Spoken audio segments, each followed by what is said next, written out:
Hey everybody, Shane from Greenstone Services, and let me do this real quick.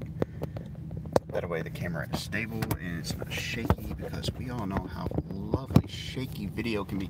Okay, so there's something that's been weighing on me that I needed to get out, and that is scam calls.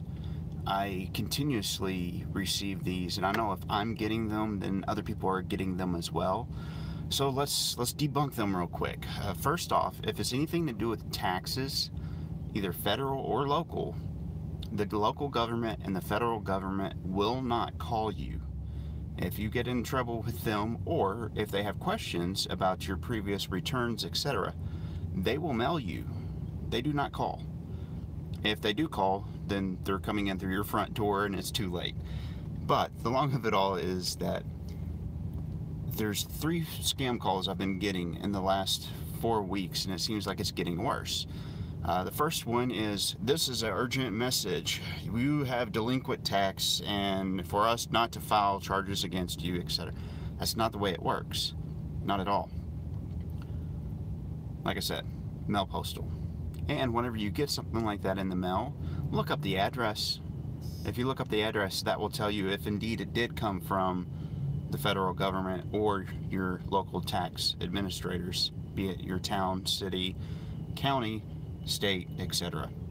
The second phone call that I've been getting a lot of here lately, of course, is from Google, but it's not actually Google. And there's an easy way to knock that in the head. And essentially, whenever you finally do get a hold of somebody, if you've got time to even mess with it, you can ask them very specifically, are you a Googler?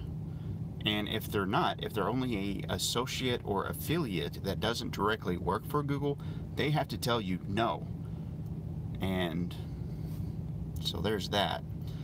But usually what it is if you've ever had a domain registration hooked up to you, then your stuff is on something called ICANN or ICANN, and you have to keep that up to date. So that's how they're getting your information to call you.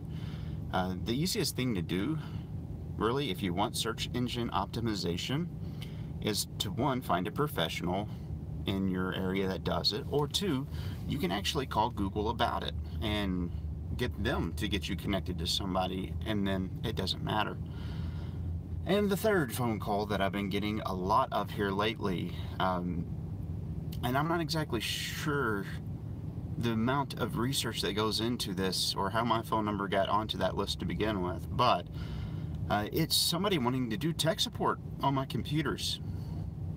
Yes, because my computer called in and told them that there was a lot of problems, and they needed to get in and they can show me exactly where the problem is. And of course it makes me laugh, because if they had took the time to look up that phone number, they would see that it's a business, 1, and 2, that computers is kind of my thing.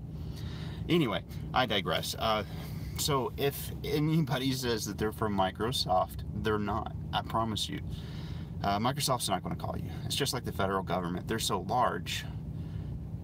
You know, it's like Amazon. They're so large too that they don't have time to call each individual person that ever has complained about something. Now, you might get an automated response from Amazon if you initialize it, but you see, the key is this. In order to get that call from a legitimate company, you have to start the process.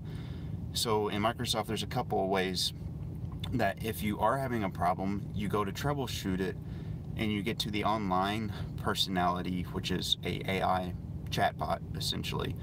Eventually it'll ask you if you want them to call you back, and it will have you record your name. It will play it back to you whenever it calls. So I mean, it's all very legitimate, but Microsoft does not call you just because.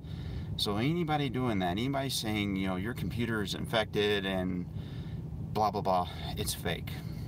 Don't subscribe to it. Don't let them get into your machine, because what they'll do is they'll take you to Device Manager or the Event Manager and say, oh, here's your problem, whenever that's really not the problem whatsoever. Nope, nada. And last, let's talk real quick about another scam, and it has to do with browsers. Doesn't matter if it's Safari, Google, Firefox, Internet Explorer, or Edge. they all have the same inherent flaws because they're a web browser and they have to accept certain amounts of instructions from a web host or a website.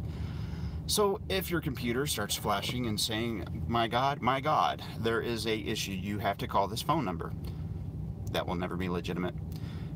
The only way that could ever actually be legitimate is if you have a system administrator and you're working in a corporation and they send you a message via a third-party software, but you would have already received training to know that that was a possibility. So yeah, no. If you're a home user, if your computer's telling you to call a number, please don't do it for your own safety, one. Two, so that you don't have to go through the rigmarole of calling your bank and getting new debit and credit cards associated to your account, changing your PIN numbers, and also having to watch your credit for the next 6 to 8 months to 2 years. If they did indeed happen to get more than just a credit card number from you, because with a credit card, knowing what bank it is associated to and your personal information that they would have gathered, such as your address and phone number, etc., they could easily try to call and get new accounts opened under your name. So be leery of that, right? Anyway, long and the short, think before you click, guys. Stay safe, and I will see you in the next video. Peace. And YouTube close.